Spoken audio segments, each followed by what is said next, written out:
Hello friends, welcome back to the another video of economics hub. In this video we can discuss government budget. तो students चलिए आज की video में discuss करेंगे आप लोगों के साथ में concept of government budget. Government budget होता क्या है और गवर्नमेंट बजट से रिलेटेड कुछ फैक्ट के बारे में डिस्कस करेंगे। और स्टूडेंट्स गवर्नमेंट बजट को प्रिपेयर करने का गवर्नमेंट किस पर्पज से बजट बनाती है, तो आज की इस वीडियो में यही आप लोगों के साथ में हम डिस्कस करने वाले हैं। तो चलिए स्टूडेंट सबसे पहले हम डिस्कस करते हैं गवर्नमेंट बजट होता क्या है, गवर्नमेंट बजट बनाती क्यों है। तो देखिए स्टूडेंट सबसे पहले तो गवर्नमेंट बजट जो प्रिपेयर करती है वो नेक्स्ट फाइनेंशियल ईयर के लिए करती है। जो अपकमिंग फाइनेंशियल ईयर है उसके लिए गवर्नमेंट क्या करती है स्टूडेंट्स, बजट को प्रिपेयर करती है। वो ये देखती है कि पूरे फाइनेंशियल ईयर में उसको एक्सपेंडिचर कहाँ कहाँ पर करना है और किस किस सोर्सेज से गवर्नमेंट को इनकम जनरेट हो सकती है। तो स्टूडेंट्स ये सब सारे कंटेंट्स को गवर्नमेंट क्या करती है, एक स्टेटमेंट में रिकॉर्ड करती है। गवर्नमेंट आने वाले अपकमिंग फाइनेंशियल ईयर के लिए एक तो उसको एक्सपेंडिचर कहाँ पे करना है, मतलब खर्चा कहाँ कहाँ पर करना है। स्टूडेंट्स गवर्नमेंट दो तरीके से एक्सपेंडिचर करती है, consumption expenditure and investment expenditure. Economy के अंदर गवर्नमेंट इन्वेस्टमेंट भी करती है, गवर्नमेंट इकोनॉमी के अंदर इन्वेस्टमेंट एक्सपेंडिचर भी करती है। ये तो हमने 4 सेक्टर्स ऑफ इकोनॉमी के अंदर पढ़ा हुआ है। लेकिन स्टूडेंट्स अगर हम बात करते हैं तो गवर्नमेंट दो तरीके से एक्सपेंडिचर करती है, revenue expenditure and capital expenditure. तो स्टूडेंट्स और हम रिसीप्ट की बात करते हैं तो रिसीप्ट में भी गवर्नमेंट को दो तरीके की रिसीप्ट्स होती हैं गवर्नमेंट की, revenue receipts and capital receipt. तो देखिए स्टूडेंट्स गवर्नमेंट बजट होता क्या है, it is a statement that show the expected receipt. Students सबसे पहले देखिए इसके अंदर जो मेन वर्ड है वो है आपका expected. It is a statement that show the expected receipt, मतलब गवर्नमेंट की एक्सपेक्टेड, गवर्नमेंट कितना एक्सपेक्ट कर रही है अपकमिंग फाइनेंशियल ईयर से, उसको कितना पैसा कितनी मनी उसको रिसीव होगी। एंड एक्सपेक्टेड एक्सपेंडिचर, और ये भी एक्सपेक्ट कर रही है, ये भी पहले से ही प्लान कर रही है, पहले से ही सोच के चल रही है कि कितना पैसा कितना मनी उसको गवर्नमेंट को खर्च करना है फाइनेंशियल ईयर के अंदर of the government for the financial year to come, मतलब आने वाले आने वाला फाइनेंशियल ईयर है उसके लिए। सेकंड यहाँ पर पॉइंट है, it is also known as budgetary policy of government. तो स्टूडेंट्स इसको बजटरी पॉलिसी भी कहते हैं, गवर्नमेंट की बजटरी पॉलिसी। इकोनॉमी के अंदर 2 पॉलिसी का इन्वॉल्वमेंट रहता है, budgetary policy and second one is monetary policy. Monetary को डील करता है आपका RBI, reserve bank of India, and budgetary policy को डील करती है आपकी गवर्नमेंट, जो गवर्नमेंट बजट बनाती है। सेंट्रल गवर्नमेंट आपका पूरी कंट्री के लिए यूनियन बजट प्रिपेयर करती है और स्टेट गवर्नमेंट पूरे स्टेट के लिए गवर्नमेंट क्या पूरे स्टेट के लिए बजट को प्रिपेयर करती है। तो देखिए स्टूडेंट्स आगे इसमें आता है, it is also known as budgetary policy of government and annual financial statement. Students annual financial statement भी इसको कहा जाता है। क्यों कहा जाता है, क्योंकि अगर हम इसमें बात करते हैं इंडियन कॉन्स्टिट्यूशन में बजट नाम का कोई वर्ड है ही नहीं।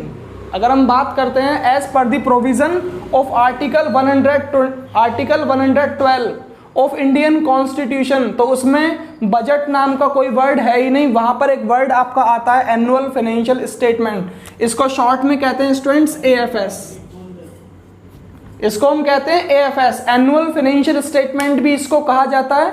क्योंकि गवर्नमेंट के क्योंकि कॉन्स्टिट्यूशन में, इंडियन कॉन्स्टिट्यूशन में बजट नाम का कोई वर्ड इसमें है ही नहीं। तो स्टूडेंट्स आगे नेक्स्ट पॉइंट कहता है, it is required to be approved by parliament before it can be implement. तो स्टूडेंट्स गवर्नमेंट को, जब गवर्नमेंट इस बजट को इम्प्लीमेंट करती है तो इम्प्लीमेंट करने से पहले उसको पार्लियामेंट में अप्रूव कराना जरूरी होता है। उसको फाइनेंस मिनिस्टर पहले पार्लियामेंट के अंदर उसको अप्रूव कराते हैं, फिर उसको अपकमिंग फाइनेंशियल ईयर में क्या करते हैं, इम्प्लीमेंट करते हैं। देखिए स्टूडेंट्स आगे पॉइंट आता है, सबसे पहले इंडिया के अंदर बजट आया कब था। अब ये भी एक क्वेश्चन बनता है, रिपब्लिक ऑफ इंडिया से पहले कब आया था, रिपब्लिक ऑफ इंडिया के बाद में कब आया था। जब आपका भारत आजाद हो चुका था, जब भारत को स्वतंत्रता मिल गई थी, उसके बाद बजट कब आया और उससे पहले बजट कब आया। तो स्टूडेंट्स देखिए रिपब्लिक ऑफ इंडिया से उससे पहले आपका बजट आया था अप्रैल 7, 1816। 7 अप्रैल मतलब 7 अप्रैल 1860 में सबसे पहले इंडिया के अंदर बजट आया था, और वो बजट आपका किसने दिया था, by the east India company. Students उस बजट को किसने उस बजट को किसने दिया था? उसको दिया था आपके ईस्ट इंडिया कंपनी ने। और किसके लिए दिया था? ब्रिटिश क्राउन, मतलब ब्रिटिशर्स के लिए, जो इंडिया के अंदर ब्रिटिशर्स आपके ब्रिटिशर्स आपके रूल करते थे, जिनका रूलर था, तो उनको, उनके लिए गवर्नमेंट, उनके लिए ब्रिटिश गवर्नमेंट ने, ईस्ट इंडिया कंपनी ने क्या किया था? आपके सबसे पहले बजट को इंडिया के अंदर क्या किया था? इंप्लीमेंट किया था। तो स्टूडेंट सबसे पहले बजट जो बनाया था वो भी आपका बनाया गया था बाई जेम्स विल्सन के थ्रू। बाई जेम्स विल्सन के थ्रू इसको इंट्रोड्यूस किया गया था इंडिया के अंदर। आगे इसमें पॉइंट आता है स्टूडेंट्स, टिल 1955 इंडिया के अंदर पहले जो आपका 1955 से पहले जो बजट बने थे, यूनियन बजट, वो सिर्फ एक लैंग्वेज के अंदर उनका उसमें यूज किया जाता था, सिर्फ और सिर्फ आपकी इंग्लिश लैंग्वेज।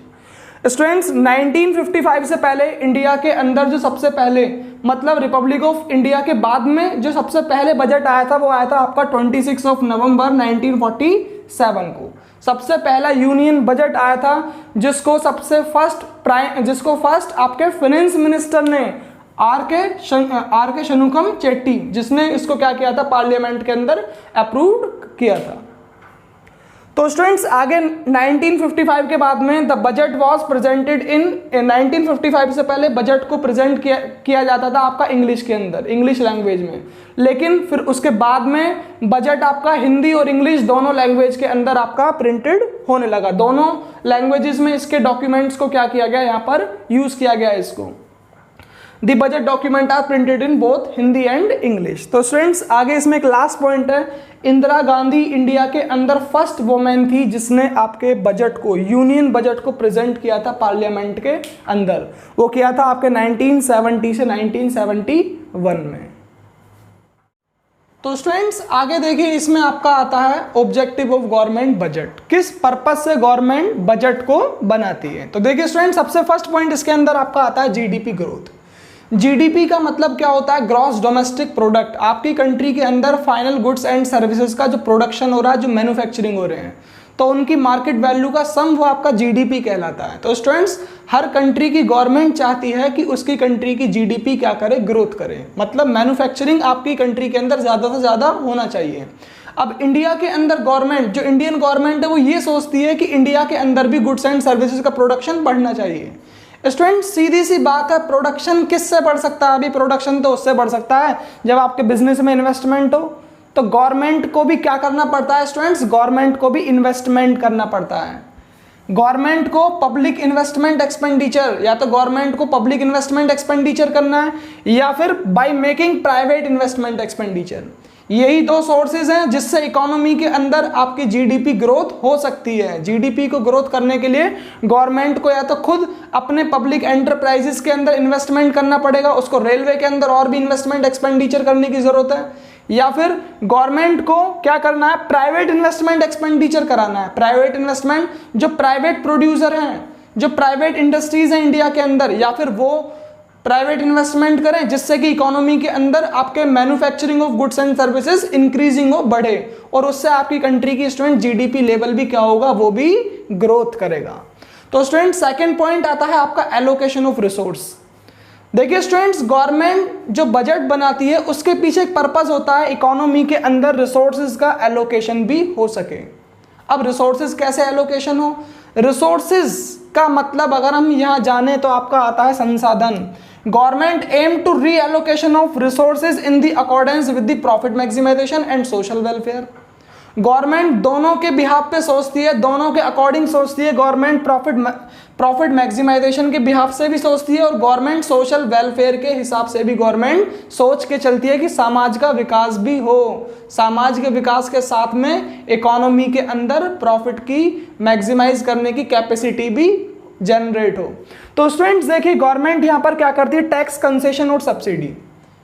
भाई सपोज कीजिए कोई प्रोड्यूसर प्रोडक्शन करना चाहता है, तो वहां पर गवर्नमेंट क्या कर सकती है? वहां पर उसको टैक्सेस में उसको कुछ कंसेशन कर सकती है, या कोई ऐसा लिक्विड का, सिगरेट का कोई प्रोडक्शन करना चाहता है, कोई हार्मफुल गुड्स का कोई प्रोडक्शन करना चाहता है, तो गवर्नमेंट उस पर टैक्सेस को इम्पोज कर देती है, बढ़ा देती है। लेकिन अगर कोई इकोनॉमी के लिए जो बेटर गुड्स है उनका प्रोडक्शन करना चाहती है इंडस्ट्री, तो गवर्नमेंट स्टूडेंट्स वहां पर सब्सिडी भी उनको ऑफर करती है। और यहाँ पर आता है directly producing goods and services. Students government directly goods and services को प्रोड्यूस भी करती है। वो तब प्रोड्यूस करती है जब कोई प्राइवेट इन्वेस्टर इंटरेस्ट नहीं लेता इकोनॉमी के अंदर गुड्स एंड सर्विसेज को प्रोड्यूस करने के लिए। तो स्टूडेंट्स गवर्नमेंट क्या करती है आपका, वो खुद सोचती है, वो खुद प्रोड्यूस करती है गुड्स एंड सर्विसेज को इकोनॉमी के अंदर। आगे पॉइंट आता है students, reducing inequalities in income and wealth. Reducing inequalities in income and wealth. Students income and wealth के अंदर दो पॉइंट है, इक्विलिटीज एंड इनइक्वालिटीज। इक्विलिटीज का मतलब होता है इकोनॉमी के अंदर इनकम एंड वेल्थ का जो डिवाइडेशन है वो बिल्कुल इक्वली चल रहा है। इक्वली का मतलब रिच पर्सन भी ग्रोथ कर रहा है और पुअर भी ग्रोथ कर रहा है।